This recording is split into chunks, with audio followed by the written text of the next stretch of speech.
Alongside the new features that pressSIGN-11 introduced, we've also introduced a new licensing structure which will enable you to choose a lower end version of pressSIGN because it's very much more likely to suit your measurement needs.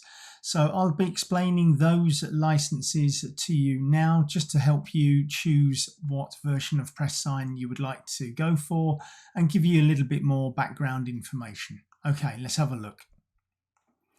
So firstly, we'll start off with the new digital version. The digital version replaces the old print buyer version. Now, the old print buyer version was very limited in what it could do. It allowed you to measure, but would not allow you to export any press adjustment information. The new digital version is far more powerful in that sense and will allow you to make adjustments and export data that allow you to make modifications to your digital press. So the curved corrections for digital rips is included. This wasn't included in the print buyer version, and it makes it much more of a production tool now.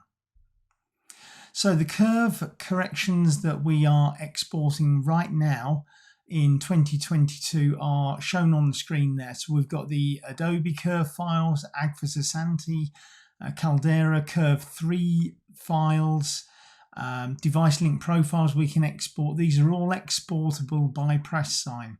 EFI Colorproof XF, HP Indigo, Inkwise Auto Curves, Onyx RIP data, and tab delimited text files. So we've always been able to export the tab delimited text files and most of the other ones if you wanted to make manual adjustments using a printed sheet instead of actually importing the adjustment data directly into the RIP. Just to show you, these are the file formats that each of those workflows will export. Typically, you would be able to import those files into the RIP and it would automatically make the curve adjustment for you. As I say, the tab delimited text file was always there and available if you wanted to make manual adjustments using the data in numerical format. So hopefully that is an explanation enough. Just going into the Inkwise, there were two versions of Inkwise, which is the digital information version of the software, and version 3 and version 3.5 are, one is text and one is an XML file. So anyway, have a look at those and we will move on. You can now monitor up to 12 spot colors in a job plus CMYK with the digital version. Onto the standard version of pressSIGN, sometimes just known as pressSIGN indeed, but I would call it pressSIGN standard in order to differentiate it from other versions. Previously, you were only able to measure 2 spot colors, so it would effectively be a 6-color job. Now you can do a full 12 colors, and this now opens this up to a much wider range of presses, flexo printing, any web flexo, and web litho as well. So this really introduces this version now and makes it available to people who would previously have had to use the full Pro version to be able to measure all of the colors that they were printing. This is a critical major improvement. So you can export digital and litho curves from the standard version. You can measure short strips, charts and single patches, and you would typically be using some of the handheld spectrophotometers, but this will hopefully help you clarify which spectrophotometers are supported at this moment in time. So we currently support Barbieri, Konica Minolta, Tekon and X-Rite. So from Barbieri we support the Spectro LFP, Swing and Spectro Pad. Konica Minolta, we support the FD7 and the Miro 1. The Miro 1 is also currently being supplied by Teshcon, certainly in the USA. So you can get the Teshcon version of the Miro 1. Of course, pressSIGN still supports that. From Teshcon Direct, you get the Spectrophotometers and the next generation version. And from X-Rite, we support the old 530 series, the exact spectrophotometer range, that'd be the advanced and the premiums. The i1 Pro, although it's greyed out there, is naturally supported by pressSIGN in all versions, so you can use that. We support the i1 Pro version 1 and 2. Phil from 2023 here. The X-Rite i1 Pro 3 is now fully supported in pressSIGN, so you can do spot readings and scanned readings with that device now. That wasn't the case at the time of the original recording. The i1IO chart table, the old reliable Spectro I if you've got one of those, and the ISIS chart reader, all of those are supported by pressSIGN up to in fact, all versions of pressSIGN. There we are. So the Pro has been reduced in price. Primarily the reason we've been able to reduce the price is because we've taken out the Trends client.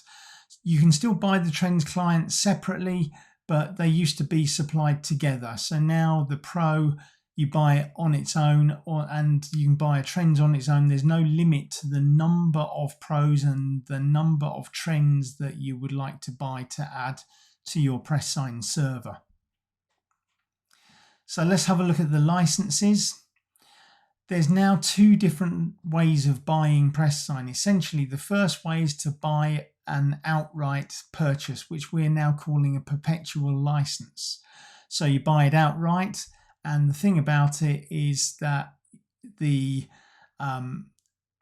buy a version and you're on that version for good unless you buy a software maintenance contract, which is available at the time of purchase, and that will then cover you for any upgrades that we might produce.